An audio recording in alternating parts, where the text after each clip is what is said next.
The Alternative Dig Talk. Real issues, real talk. Hi Rogers, can I ask you something? Shoot. What does corruption mean? Well, summarily, corruption is abuse of public power for personal gain or for the benefit of a group to which one owes allegiance. For example, when a public office is abused by an official accepting or soliciting a bribe.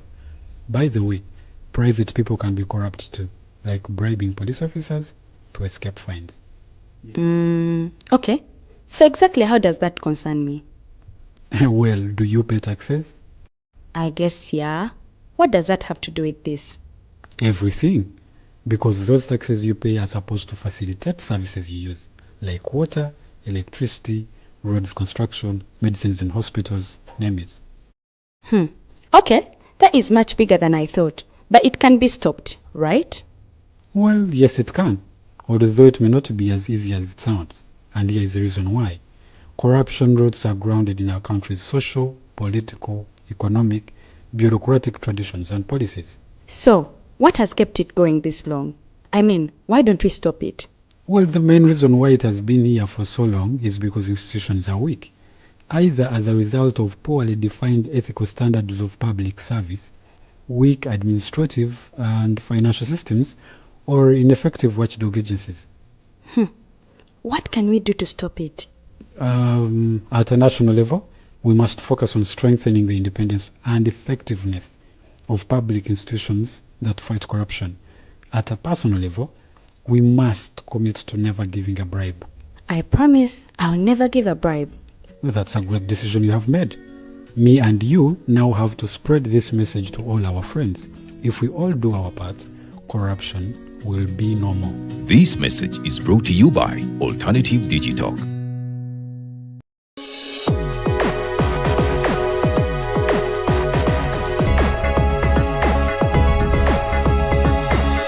The Alternative Dig Talk. Real issues, real talk.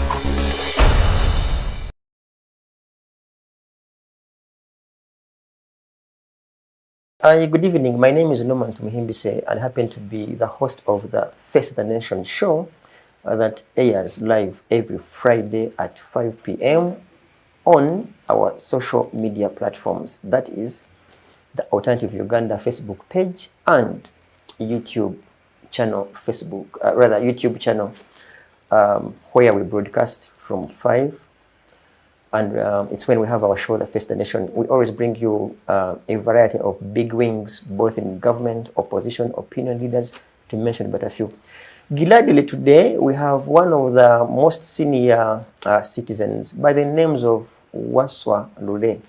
Honorable Wasswa Lule is a renowned politician, a human rights defender, a specialist in numbers. Auditors deal with numbers, right? Yes. A specialist in numbers, an auditor by profession. Yes, an accountant. And an accountant. He was a representative of Rubaga North during the constituency assembly. Later alone, he would be a member of parliament for the same constituency, Rubaga North, up to 2001. Is when you that's when you lost, for lack of another word. He's going to share with us lots of issues and so many advices in regards to the political sequence of events. Because like Baganda say, for those of you who are Baganda, you know what that means. Honorable Lule, say hello to our viewers. But maybe I didn't mention, Honorable Lule is, you were a first son. You know, that's so prestigious. Some of us are not even the third son, so you were the first son. He's a son to President Yusuf Kilonde Lule. Let's begin from there and say hello to our viewers. Right? Yes, hello viewers. It's a pleasure to be with you today. And hope we will have a good discussion. Sure. As precise as you have had. So maybe it's an issue with the first sons. But anyhow, briefly, why did you and your other colleagues choose to fight Obote back in the day?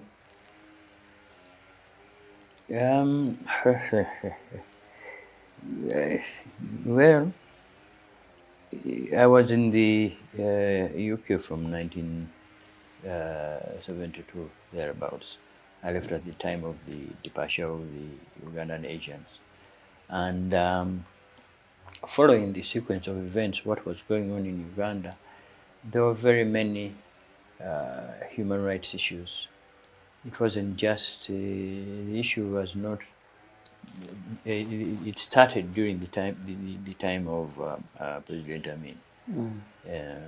And up to 1986. So it's quite a protracted period. But mainly, it was the issues were ones of governance. There are those who talk about the elections and how the elections didn't run, were not conducted in a manner that was particularly orderly. But those were the main issues.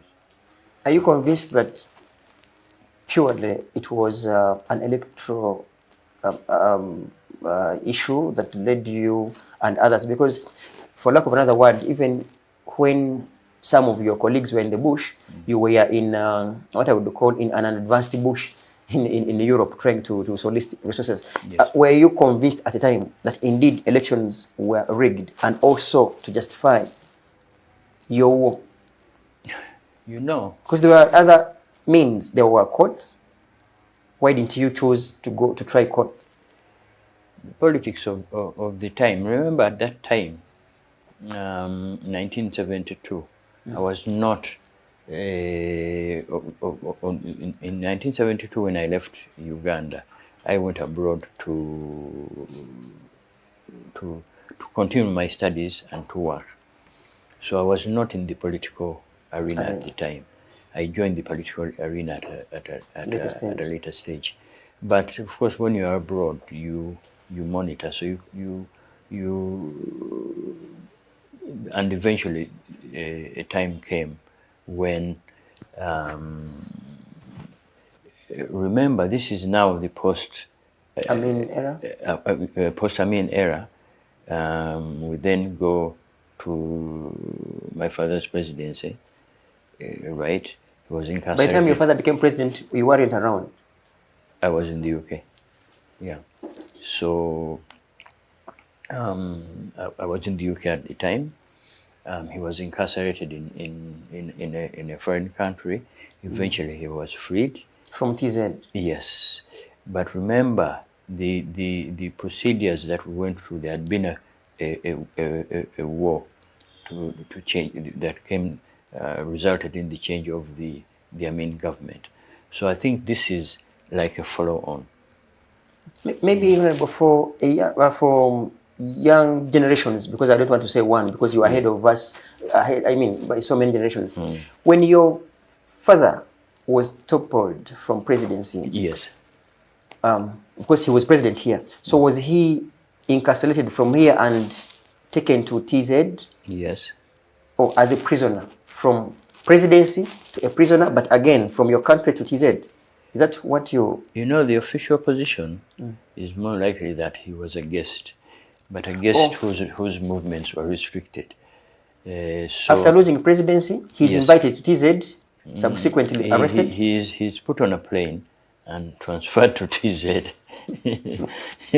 So it is, but then his restrictions were his movements were restricted.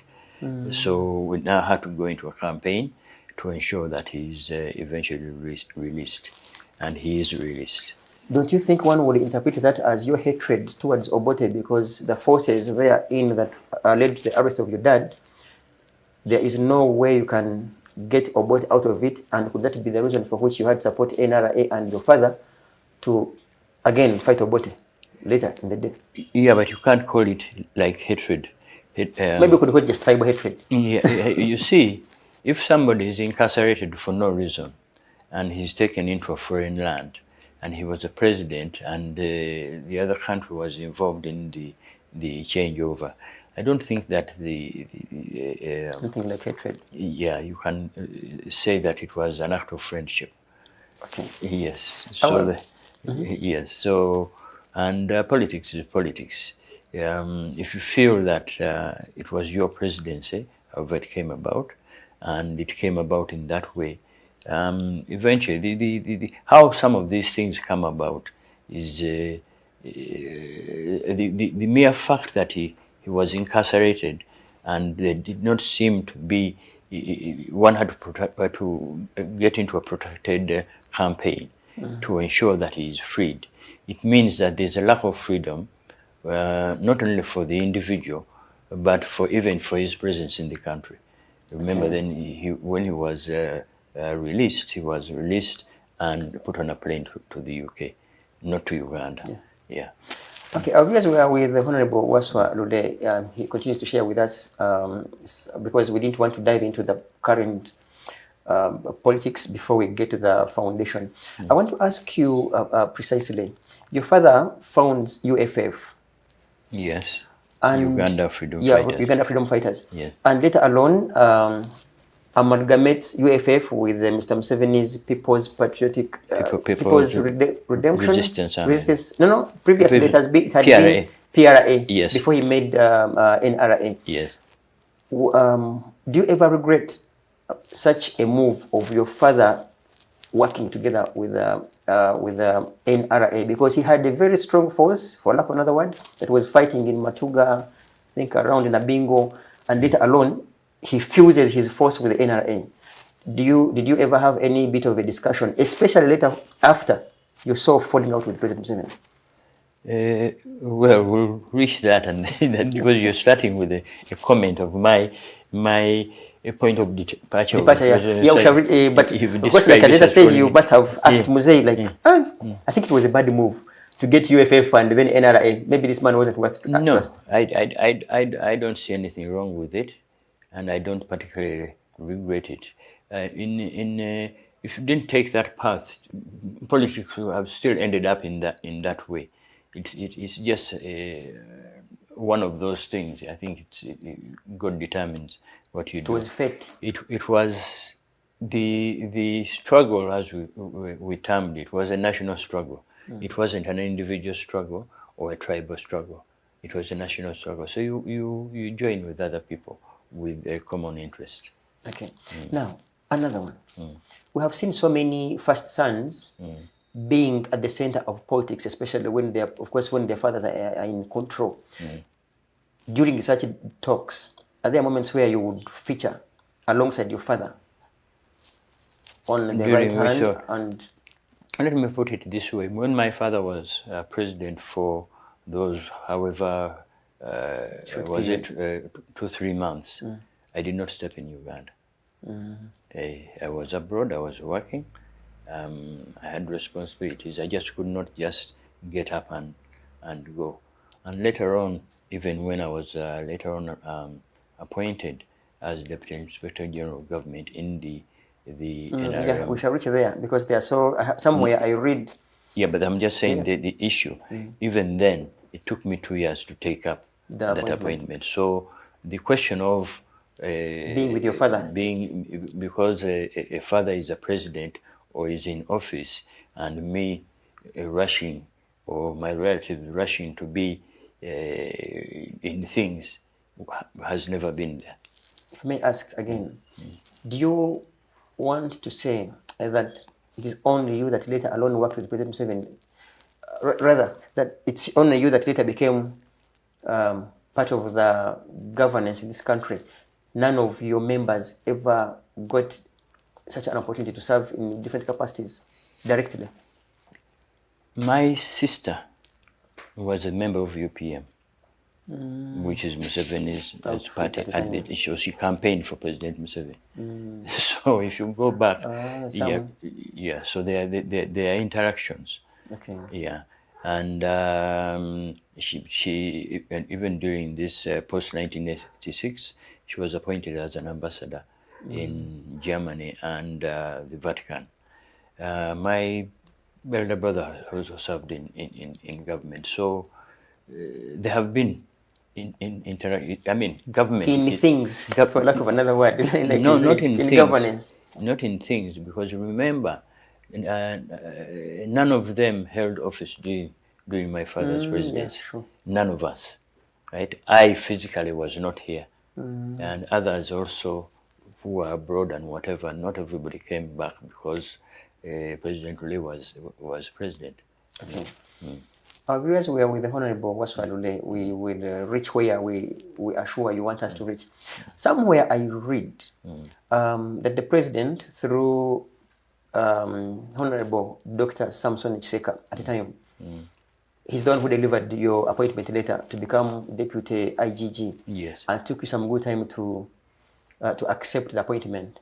There are some two key issues here that I wanted you to substantiate. First of all, I read somewhere that you literally communicated back and said that for purposes of not people thinking that I don't want to serve them, I would pay their cabinet for a year. Was it politics or you meant it, that you had the capacity? I don't know where you picked that up.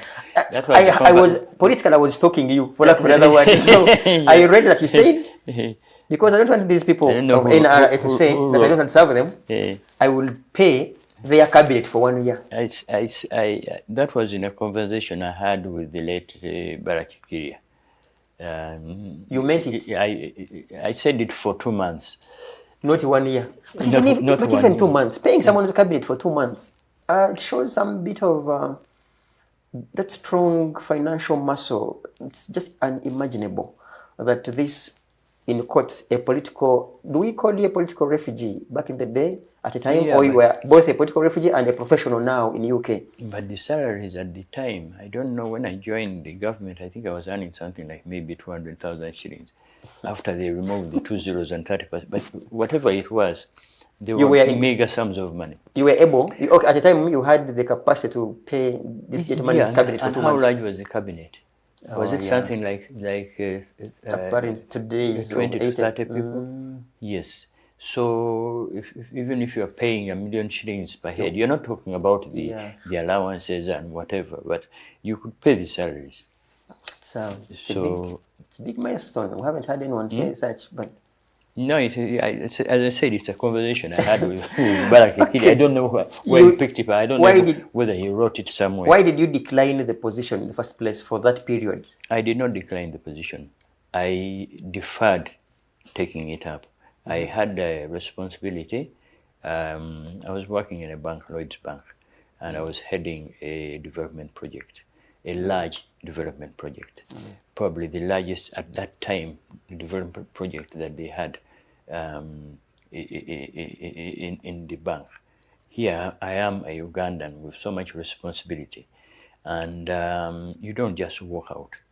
Another Ugandan who comes into that financial institution or another financial institution or in any other place of responsibility in the UK, because these issues move around, people get to know, then there you reduce their opportunities for upward mobility. But you gave up, I mean, it was a long time for you to make a final decision to come and serve as a deputy IGG. It was only about what, 2 years? Honorable, you mentioned 2 years with only, because here at the moment someone hears a rumor, he will run into State House like, President, where's my appointment later? Now it took you 2 years to accept the appointment. Wasn't that quite But you were telling me earlier about when somebody is president, you expected me to also run with the big man. No, I can only ask President Museveni whether my bed is still there, but no. Okay. Yeah. Now, what makes you I don't know. Let's first finish with your role as the deputy IGG. Are there undisputable evidences, for lack of another word now, of the corrupt? Because purely the IGG's role is to play the oversight role in regards to governance and the rest. Corruption scandals, are there that you, for sure, they shocked you to death? And if yes, what did you do? Any achievements in particular? Firstly, the office of IGG at that time was much bigger. It was the office of the equivalent of office of IGG today and the Human Rights Commission. So it had both. It was broader. Yes, much broader. And I had greater emphasis on the human rights angle because of my background in the UK. in the UK, and the struggle that brought this government into power. But you're asking if there was evidence of Corruption and corruption. abuse of office. Yeah, of course, there's evidence. There was abuse of office. There was corruption. It's just that today, it seems to be more out of hand. It seems to be more of a culture. It seems to be more. Appears to be more accepted by the status quo, unlike in those days. But undoubtedly, there were issues of corruption. So in your reports, because definitely you must have made reports as a deputy IGG, there are moments where you highlighted some of the Bush War heroes for having participated, first of all, in human rights abuses and or corruption scandals. If yes, what was the president's response? I mean, you'd have to go into individual cases. That's not an easy question. Remember that at the very beginning, the NRA, the pre-Bush and the post-Bush, were particularly hard on members of the NRA engaging in abuses, human rights abuses, and whatever. So harsh that even for me, despite the fact that I was IGG, I felt that they went a bit overboard. So if you're asking that, yes, was there the will and the what? It was there. And but sometimes, as I said, they could be harsh. But eventually you can see a trend where that sort of moves out of the window. Some of the people, some of even the big people in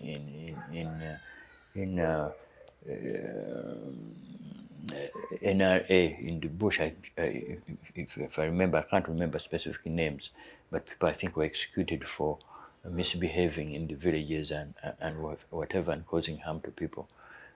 So those things were to there. you seemed and remained extreme.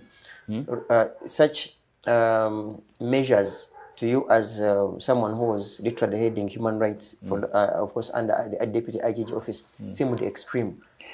Well, they would be extreme if you keep on carrying them on into the.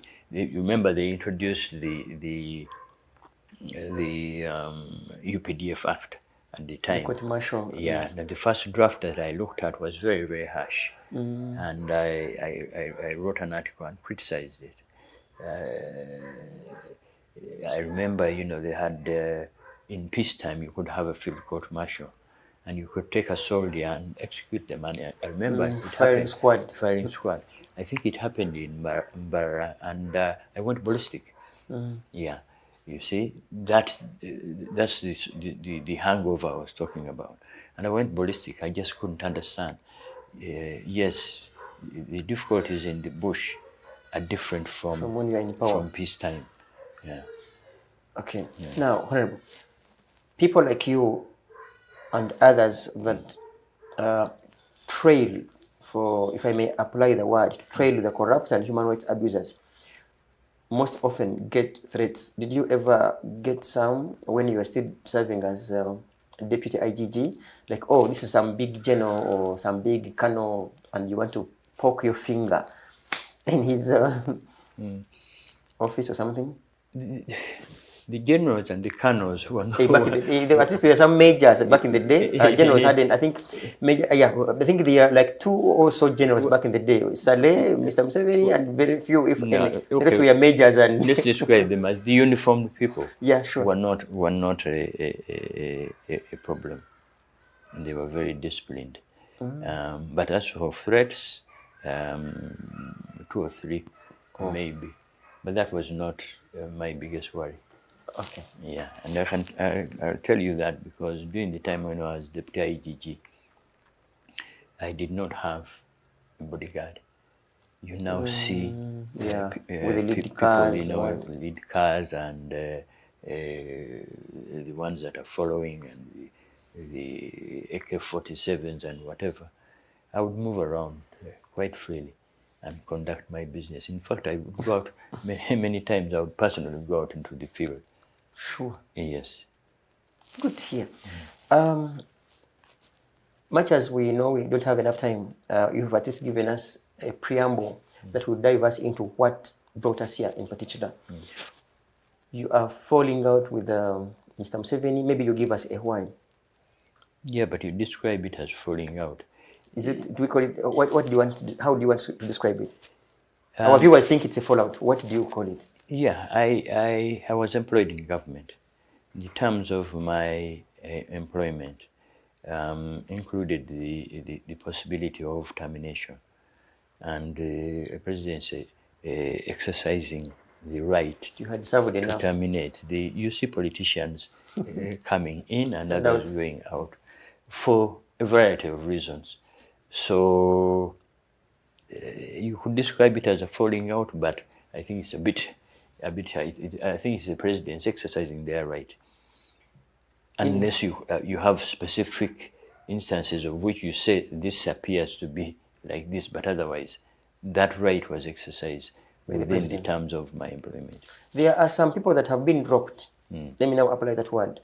And when you move in the corridors, they'll say, he's dropped because he was poking his nose into this, or he was... Did you ever have any rumors in regards to the reasons for which you might have been dropped?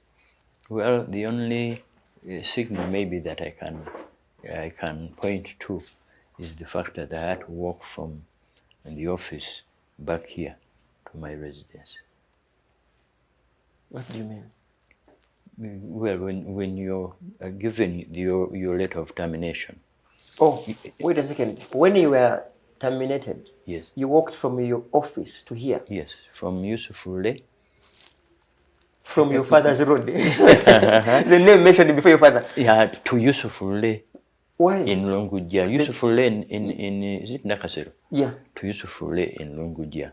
Why? And well, when you handed your letter of termination With the vehicle? you go through the handover. I didn't have a vehicle.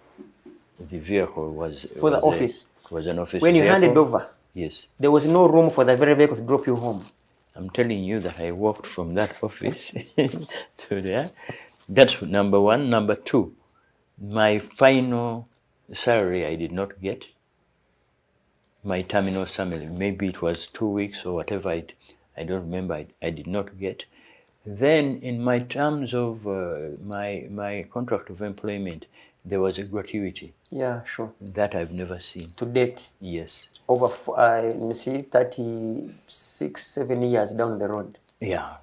So if you're looking for signs, maybe those are the signs that you're talking about. But otherwise, beyond that, as I said, it was within the powers of the appointing authority. Yes. That's good here and very interesting. But of course, who knows? Maybe you will write a petition one of these days and perhaps they pay your gratuity.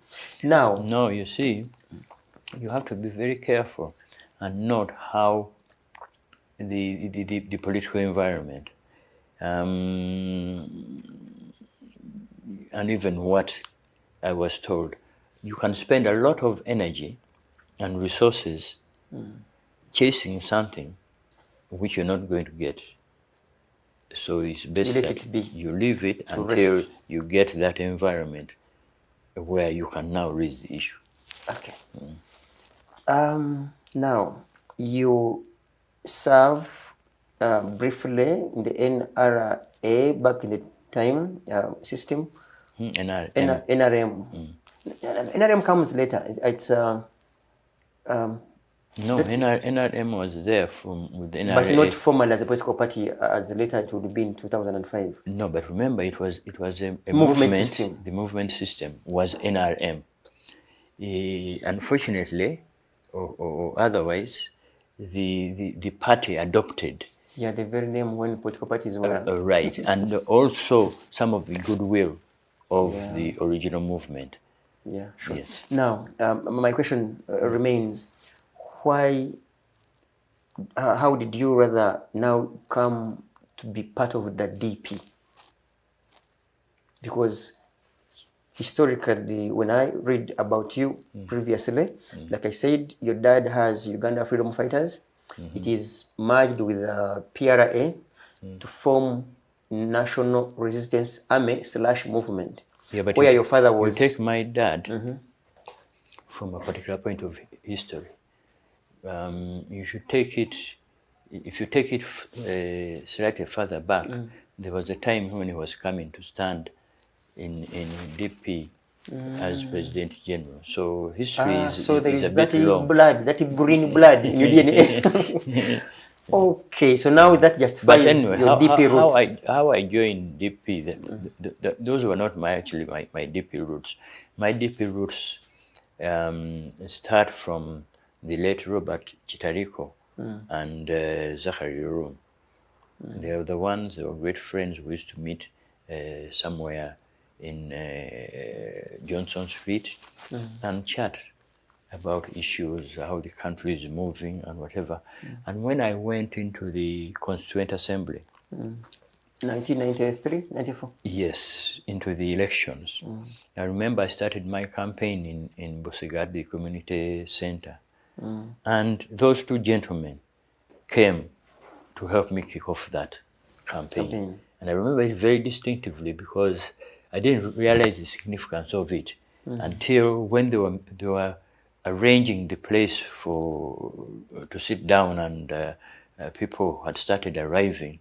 The local LC chairman came in, saw these two gentlemen and said, "You man, what are you doing to us? Why didn't you tell us that you are bringing important people?" Okay.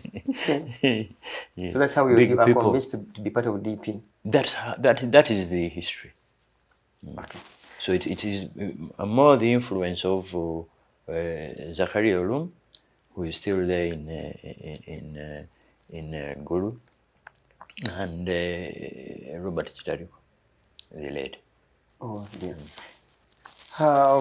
Now, there are lots of issues which are no longer secrets about your governance in DP. Some people, and I will mention two names in particular as of today. I will mention the late Haj Sebagala. By the time you people, I want to use you as a collective, not you as an individual. Yes. That DP denied him presidency because he was a Haji and you weren't sure that the Pope could be visiting here, and they say, "Where is the DP president? He's in a mosque." No. So, why did you DP block Sebagala to become president in the delegates conference in Mbale before I bring you to why you are fighting Mao? Why? Why did you fight a fellow Muganda, for lack of another word, because of course it's been on record. But for him, he said, DP Baganda will say, DP Abakatulich. And he's a Muslim, he's a Muslim. And that's the reason for which people fought him in Mbale delegates conference. You can paint any house any color that you want, but it will not change the house. And the first of all, for the record, Sebagala is an in-law. So, but politics, there were issues with his leadership. I remember we had a meeting in Shore House in the late Savannah Chizito's office. Yeah. And I remember myself asking my in-law, Haji Sebagala. yes, the papers. You were that candid to ask him the papers. Why not? Because That you is see, towards the delegates conference? don't worry. As I said, that is the process we went through. And I personally raised that issue. You know, there are issues of papers. We don't want to go and reach a certain stage and to be embarrassed. And Sebagala was a very shrewd politician. So he pulled the Certificates? the religious certificate for card, and created a lot of internal pressure within the party. But politics is politics. I mean, he was fighting for his political life, and there were people who really were not discriminating against him because he's a Muslim. but were concerned that at the time of registration, we'd go there and we'd be embarrassed if there was a shortfall of papers. And other things you hear as rumors, but those ones won't go into. Does your constitution suggest that he or she who holds the presidency of the party doubles as its presidential candidate? Yes, it does. A reason for which you foresaw that even if he had been the president, he would still face issues with the... Yes, so it's better to face the issues at an early primary stage level rather than at a later stage. Okay, that one. So this issue of DP belongs to certain people. Yeah, to Catholics and Baganda, but of course, yeah. Yes, I'm a Muganda, but not a Catholic. Maybe, okay. Yeah. Our viewers, we are with Honorable Wasswa Lule, a very experienced politician and human rights defender and an accountant by profession. He is trying to share with us in our show, Face the Nation, every Friday at 5 p.m. We have such big wings that share their history and, of course, the present and maybe some bit of prophecies for the future. DP now under Mao, first of all. How do you compare Honorable Mao's DP and Honorable Sebana's DP in terms of governance, transparency, to mention but a few? And by the way, why do you even fight him? Who? You. I mean, you see DP. It's like becoming a common practice. Every political party has like I don't know how many factions. So now DP, I don't know how many. We don't know whether there is now the Mao block, there is yours and the Lulu Mays, I don't know, and others. So, yeah, but you see, this is the thing. You see, don't say I fight him. No. I mean, you in a collective, not Honorable Wasswa Lule. Yes, you, I know. Your group, you and others, not you as an individual. Not even my group. You see, wherever there is contestation, there is competition. So if you call competition fighting, then you won't have democracy. Is that power struggle now? No, it's competition. You have you have elections. The moment you have two candidates or more than two candidates, you have contestation. So, and that is healthy. If it is not there, then you have got a very serious problem. But it's there in DP. No. Do you mean to say that during... The other thing is, as far as Mao is concerned, I first met Mao in when he was still Guild president? the Guild president. Makerere? Yeah, when the first time I met him is when they killed 3 students. In that demonstration that had the late Honorable Jacob Olanya, is that the Jacob that's the Olanya time? was shot, yeah, he was wounded, he was wounded, right? And 3 others Died. right? And funnily enough, these bullets were very discriminative because they chose people whose names started with O, all 3 of them. Sad to note. Yes, but it's a statistic. And it's a very, I went and asked a demographer, a statistician, what the probability of that, the probability of stray bullets. The stray bullets picking people whose names began with the letter O. Yes. And the probability was, anyway. I think you get the point. Okay. No, yeah, I was asking you on whether you want to mean that there were no many issues during the Honorable Sebana Kisto's era as DP president as compared, because we did not hear so much resistance against... You may not have heard, but Sebana had the people who were always scratching at him. It's the same. Not only in DP, if you go in Mango politics there, it's the same. Every category has the same issue. So every leader in DP has the same issue. Even Semoge had the same issue. They had, I remember, when he was in government, There was Michael Kagwa with his DP mobilizers group. He was always the one in City Square. That this one has betrayed us to become Minister for Internal Affairs. So in the politics of the day dictates which particular group will be pushing for whatever issues. It's there, it's part of politics, it's part of democracy, and it's actually healthy. So even Honorable Mao will have his detractors. Sebana had his, Semogere had his, and I'm sure Ben Chiwanuka had his. Yeah. You mentioned you knew Honorable Mao at Makerere as he was a good president. I met him on the day they shot those students. In that demonstration, when he was already a good president? Yes, he was already a good president. I was actually going to teach in Jankwan's. I was supposed to go and teach in Jankwan's. And then news came that this issue was there. I diverted, went to Makerere. Did you ever participate in his campaigns at a time, or you didn't, while he was campaigning for good president? No, I was deputy IGG. I could.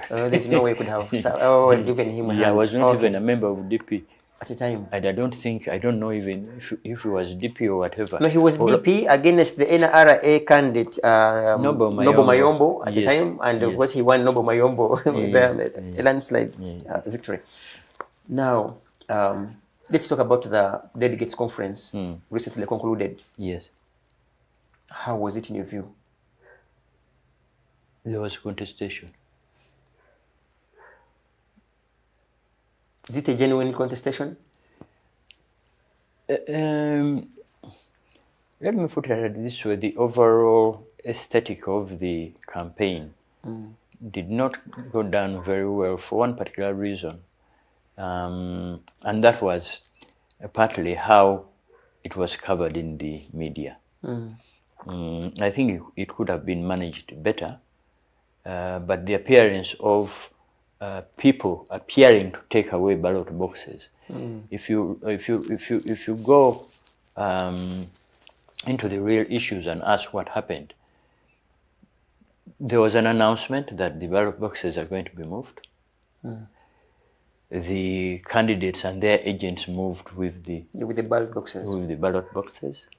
So there doesn't appear to be any gap. Yeah, because it's what I wanted to ask you. They said you're okay because I'm using you in a collective that like DP. You people, the time for which you had paid had expired. Yes. So rather than looking for other resources, you anonymously, in quotes, considered to shift now the ballot boxes into the organizers, because you see, the organizers, the Electoral Commission, they are the ones who made the announcement, they are the ones who reached that decision, and they are the ones who participated in executing it, along with the candidates and their agents. Yeah.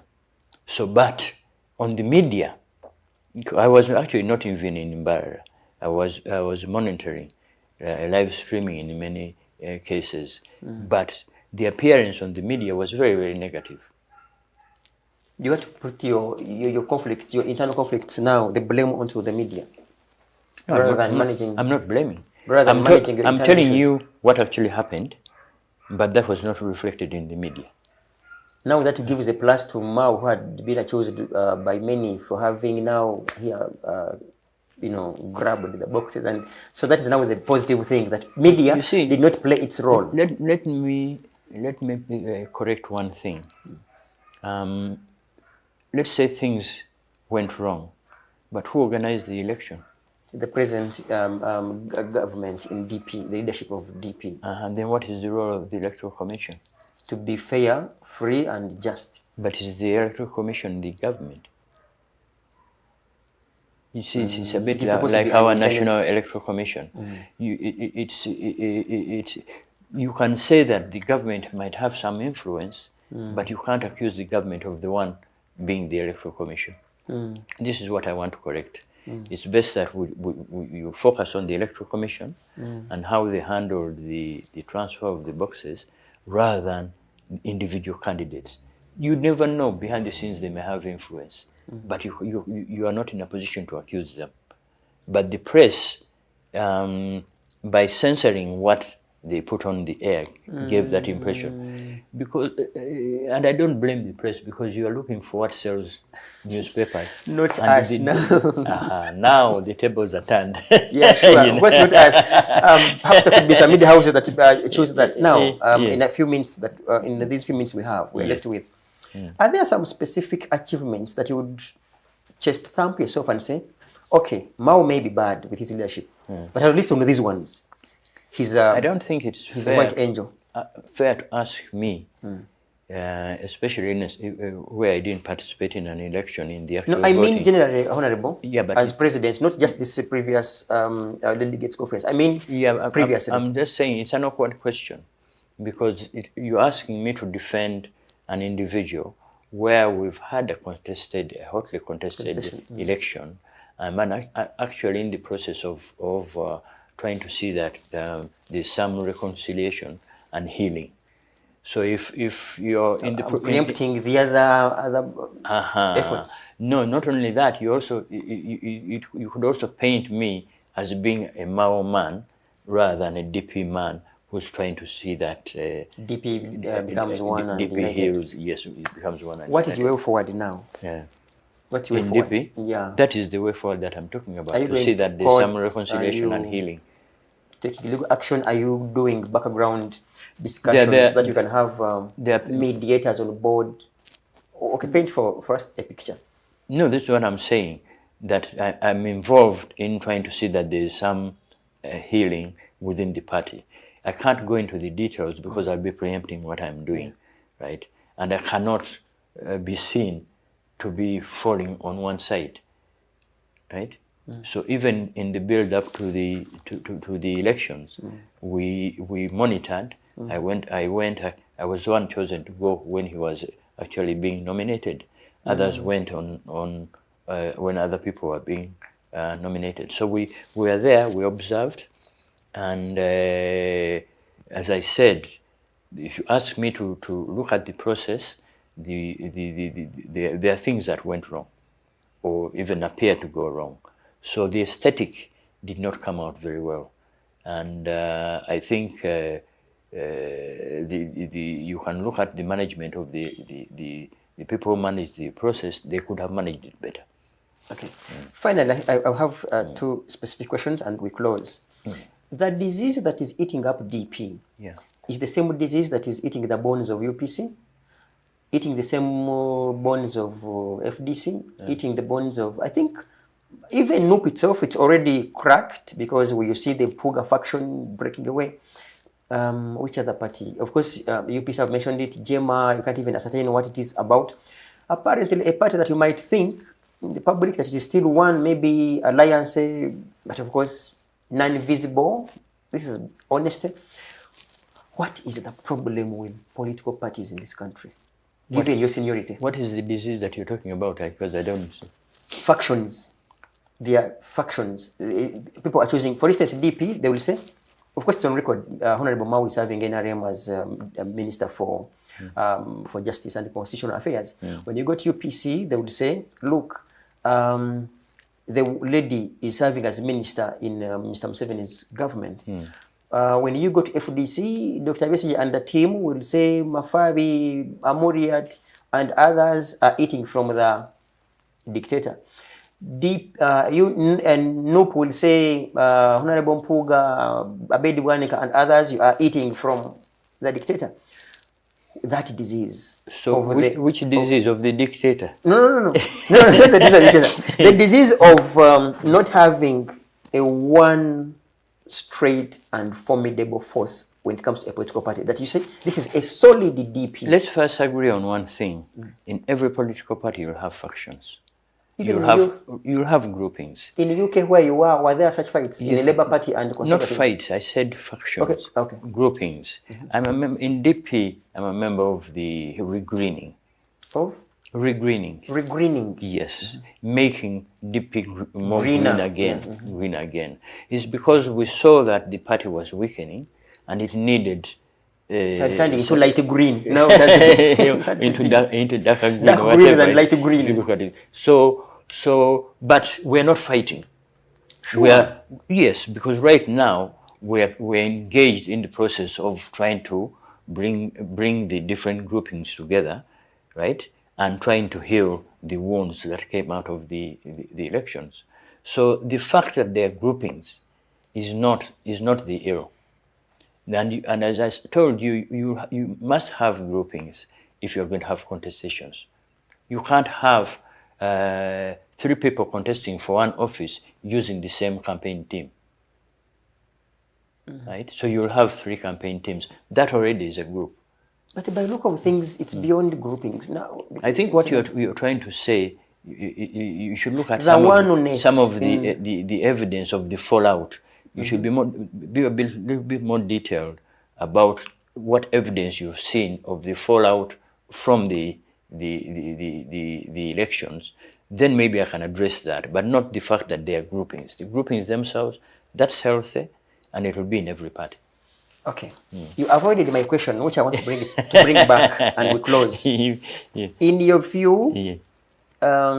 just saying that the leadership, okay, let's even delete Mao from this entire discussion, for instance, Yes. and say the leadership that apparently there is a group contesting it, does it have any one achievement, at least with due honesty, and say, okay, we have these issues, but at least maybe we won ourselves a ministry of internal of opposition affairs. Yeah, but you see, this is where if I try to answer that question, I'll appear to be defending, yes, which is a conflict of interest. Yes. Comrades, ladies and gentlemen watching us out there on Gov't TV, streaming live on our social media channels, the Facebook page, the Gov't Uganda, and YouTube channel, the Gov't Uganda as well. I don't want to say that Honorable Perhaps Wasswa, even let me put it this way. Yeah, sure. You see, when we started regreening, you talked about different groupings. Yeah. We made sure that we picked from those different groupings to put them in regreening, Okay. right? So that we try and move together. With the watering cans to So ensure that your party is... we know that so and so is a supporter of Mao, bring them on board. So and so is a supporter of the other so-called faction, as you say, bring them on board. And we start with them in this very house. Maybe then to clear the air, Honorable Lule, Yeah. because Honorable Mao has been on record, it's as if, and I repeat, it is as if you, the Baganda, have that sense of entitlement on DP. And how you sound here, it's like it's contrary, because even Haji Sebagala was in Muganda, and you have justified your reasons for, of course, I'm the one who raised the question with Mao, on my own brother-in-law. Yeah, on Mao. Is it a Buganda? Is it a tribal thing, or you have different? I don't have a tribal issue with Mao. Remember, as I said, I'm the one. Not only if both of them were around, and the late speaker, they will tell you that I'm the one who saved their lives. That's the way in fact, he actually said that when we were in a meeting. Okay. Yes. I was saying, much as Honorable tried to divert me, that I don't want to believe that Honorable... I do not want to believe that Honorable Wasswa Lule doesn't have an answer to the question of whether the leadership of Mao has done something, however small, but because of the processes that the conflict of interest, we shall take it that way, that apparently, as of today, has no answer, but we shall come back for that answer. Trust me, that question is in archives. I'll come back here when your negotiations are done and ask, okay, you no longer have anything to save or rather spoil. Has the previous governance under Mao done something? I will need an answer. Hopefully, the process that we are in now, if it is successful, that will be something that will be said. You see, wow. Viewers, Norman Tumhimbise signs out. Keep it TikTok.